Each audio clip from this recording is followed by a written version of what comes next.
ట్రాన్స్ఫార్మర్లు ఎవరైనా కొట్టి రైతులకు కానీ ఇబ్బంది కలిగించే విధంగా మీరు కానీ ప్రవర్తిస్తే ఖచ్చితంగా చాలా గట్టి చర్యలు తీసుకోవడం జరుగుతుంది. ట్రాన్స్ఫార్మర్లు దొంగతనం చేసి దాంట్లో కాపర్ వైర్ చోరీ చేసి ఒక ముఠాను పట్టుకున్నారు.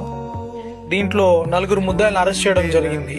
డబ్బు కోసము ప్రొటెక్షన్ లేని ట్రాన్స్ఫార్మర్స్, ఊర్లో పొలాల్లో ఉన్న ట్రాన్స్ఫార్మర్స్ రైతులకి కరెంట్ అందించి వాళ్ళ పంటలు పండించుకోవడానికి సహాయపడే ఈ ట్రాన్స్ఫార్మర్ని వాళ్ళ స్వార్థానికి దాంట్లో ఉండే కాపర్ వైర్ కొట్టేయడానికి దాన్ని మొత్తం డ్యామేజ్ చేసి ఆ కాపర్ని దొంగలించి అమ్ముకొని వాళ్ళ విలాసాలకి వాడుకోవడానికి ఈ కార్యక్రమం చేస్తున్నారు. 41 లక్షల వరకు కాస్ట్ అవుతుంది ప్రాపర్టీ, వీళ్ళు డ్యామేజ్ చేసిన ప్రాపర్టీ. తక్కువ అమౌంట్ కోసము ఆ రాగి వైర్ ని దొంగలించుకొని ఒక 639 కిలోల రాగి వైర్ ని దీని నుంచి దొంగలించారు వాళ్ళు. అదంతా వీళ్ళ దగ్గర నుంచి రికవర్ చేయడం జరిగింది.